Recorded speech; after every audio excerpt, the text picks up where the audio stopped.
warahmatullahi wabarakatuh. Perkenalkan, nama saya Soporo Sipa, saya dari kelas 12 F1. Di sini saya akan menjelaskan tentang proses biologi yang terjadi dalam pembuatan tepache, yaitu minuman tradisional Meksiko yang dibuat dari fermentasi kulit buah nanas. Pada proses pembuatan tepache, terjadi fermentasi alkohol yang merupakan salah satu bentuk respirasi anaerob. Respirasi anaerob adalah proses penguraian zat makanan untuk Bahan dan menghasilkan alat yang energi tanpa digunakan menggunakan yaitu oksigen. 20 sendok Dalam makan gula kasus ini, pasir, bahan 1 utamanya liter adalah air gula yang mineral, terkandung dan dalam 1 buah nanas nanas. serta tambahan gula pasir atau gula Alatnya merah. ada 1 buah pisau, 1 buah piring besar, botol kaca, kain, dan karet. Konsep biologi yang terjadi, fermentasi dilakukan oleh mikroorganisme seperti ragi, Saccharomyces cerevisiae. Ragi ini berperan menguraikan glukosa melalui reaksi kimia C6H12O6, 2C2H5OH, 2CO2 energi. Artinya, glukosa diubah menjadi etanol atau alkohol, karbon dioksida CO2, dan sedikit energi. Proses ini terjadi di dalam wadah tertutup selama beberapa hari, biasanya 3-4 hari tergantung suhu dan kondisi.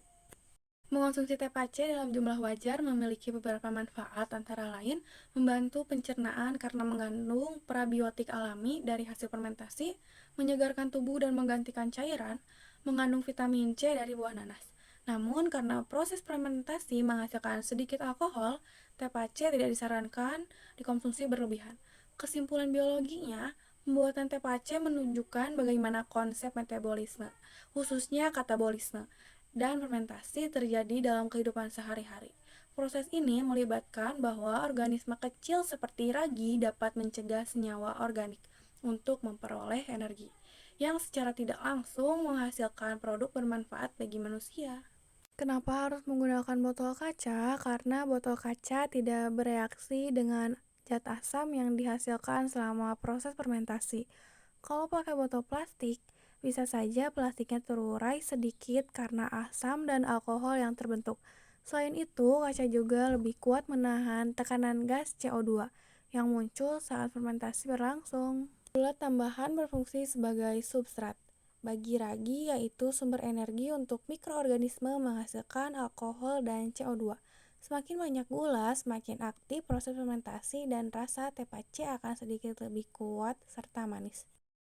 Tepache termasuk contoh fermentasi alkohol karena hasil akhirnya berupa etanol atau alkohol dan CO2 bukan asam laktat. Itu membedakan fermentasi alkohol dari fermentasi asam laktat seperti pada yogurt atau tape.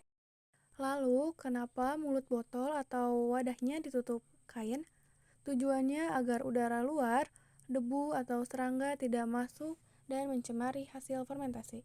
Tapi wadahnya tetap harus tidak terlalu rapat supaya gas CO2 hasil fermentasi bisa keluar. Dan tekanan di dalam botol tidak terlalu tinggi, biar nggak meledak atau bocor.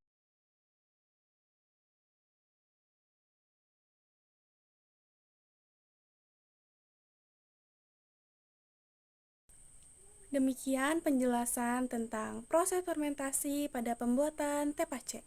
Semoga dapat membantu kita memahami penerapan konsep biologi dalam kehidupan sehari-hari. Wassalamualaikum warahmatullahi wabarakatuh.